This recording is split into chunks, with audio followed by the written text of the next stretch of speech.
Hey everybody, and welcome to another JASP tutorial. In this JASP tutorial, we are going to do a point biserial correlation. Point biserial correlation with some data entry. Fun data entry is what we're going to do.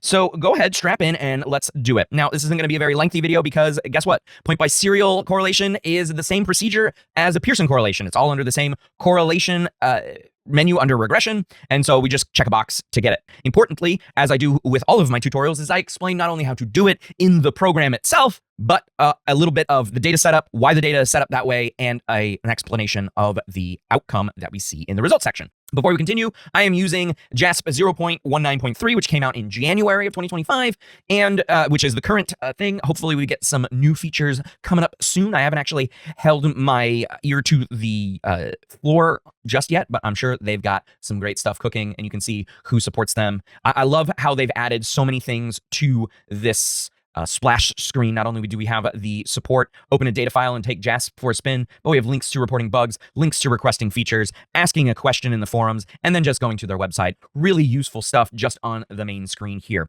Now, what data am I going to be entering for this point biserial correlation? Well, I'm going to be using this data. These are gender ratings from 36 young adults identifying as either a man or a woman, and they are asked to rate the importance of sex in a stable relationship using a 9-point scale, ranging from 1, where's a 1? No ones in here. 1, not at all important, and to 9, which you see very many of these, to critically important. That's 9. So 1, not at all important, 9, critically important. So we have 36 young adults, not the same number of men and women. 1 is going to be my man, and 2 is going to be my woman. And here is the citation for where I got these data.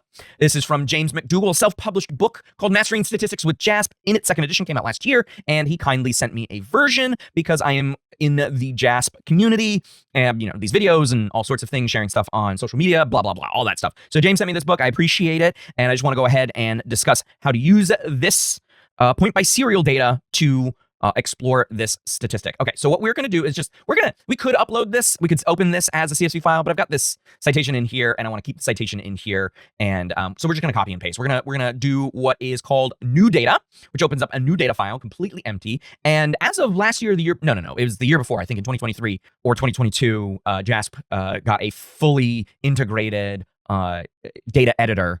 Much like Jamovi, or rather than having to go between a CSV file in Excel or whatever, and JASP, you can do this all here. So what we're going to do is we are going to enter in our first column. You got to double click on that to open up the variable information. Okay, and we are going to name column 1 to gender, and we are going to call this a nominal available, and instead of Gedner, I'm going to call it gender. Good job, me. Gender, not Gedner. But you got to hit enter for it to take effect, which is hilarious. So let's go ahead and grab the gender data. Again, 1 is going to be man and 2 is going to be woman. And as you can see, we have 36. So I'm going to go ahead and copy paste that. And good thing is this acts as a spreadsheet. So I just have to click the 1. This puts in our label editor right here. And it didn't actually save it as a nominal. Okay, that's good. So we want the Venn diagram icon, and we're going to change a value for 1 to man and value from 2 to woman. And I love how new JASP does this. Okay, it's got the value label here, and then in sort of grayed out double information column, right? Same column though, it's got the value for it. So you don't lose it. In previous versions of JASP, if you had text labels and you forgot your coding system, oh boy, better hope that it's not important, right? That you don't need to worry about it. So I really love this. So man is active, right? Man is active, and I can change that if I want to, but I'm obviously not going to. The other thing that I need to put in here is I need to add a column. And you have to add the variable name first. So I'm just going to call this rating, right? And I'm going to, let's go ahead and capitalize. It's a capitalized gender, right? And then you have to hit enter for access to all of the rest of these.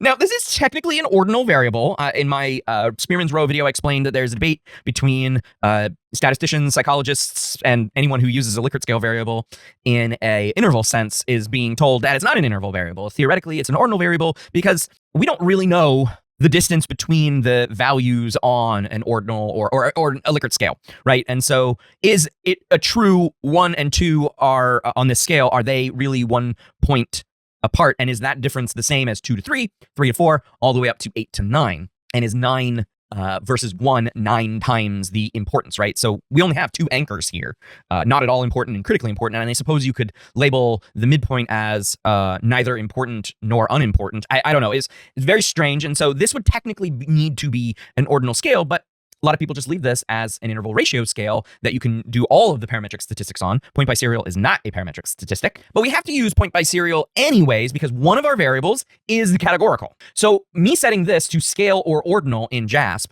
doesn't actually matter because we have to choose point biserial in our analysis setup. So I'm just going to leave it as scale because, like I said, it doesn't matter. We can treat these as numerical values with the same meaning as a number line, okay? So the distance between 1 and 2, theoretically, is the same as it is numerical, right? So that is when somebody rates something as a 9 or rates something as an 8 or a 5 or a 2, it is that much different than the next one on either side of it, okay?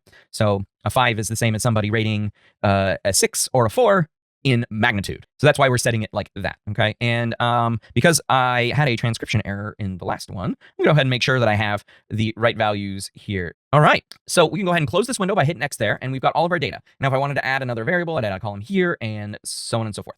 So that's what we're gonna do. So why would you do a point biserial instead of just like comparing men to women? Well, that would tell me a difference. I want to see how the relationship, what the relationship is between these things. Okay, so yeah, you could use point biserial, which is what we're going to be doing, or you could use a t-test if you really wanted to, and I could show you what happens to both of them. So let's go ahead and do our point biserial. So we go up to regression, okay, and we go to classical, and we go to correlation. Okay, so you can see here when I click on correlation that I'm using the JASP code feature, right, and having show all options, and it puts the JASP code here. This JASP code does not work unless you have the JASP stats package installed in your R studio, your one of your R packages, whatever, it's fine. But you can see here that I've got Pearson's are selected by default, of course, and I've got gender and rating, and I need to move them into variables. And you can see here, I'm only allowed to put scale variables here. Why? Can I do point biserial correlation? Yes, you can, because if you put in a nominal variable into this variable box, what JASP is going to do, watch this, is it's going to, okay, fine.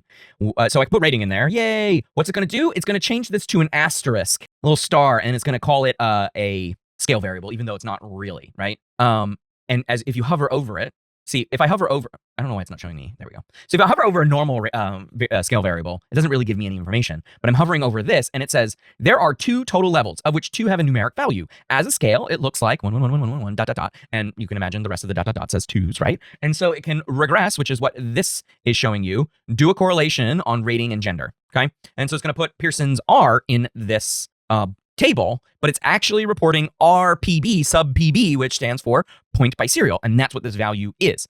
So it's showing negative 0.334 and a p-value of 0.047. So it's under 0.05, so that means that we have a statistically significant outcome. Now, does it matter that it's negative 0.334?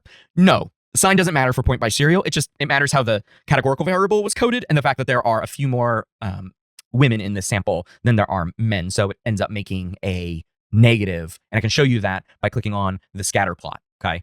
It put gender on the x-axis. I like that. It's probably because of the order that they're in. And rating on the y-axis, which is important, right? You want that. So it puts all my 1s here and it puts all of my 2s down here. And because women tended to have ratings lower than men, you can see 5 is the lowest rating for men, that it is a negative regression line here. This regression line does not make any sense. Don't follow it, right? It doesn't make any sense. So this shows you that there is a small correlation and a medium, right? 0.33.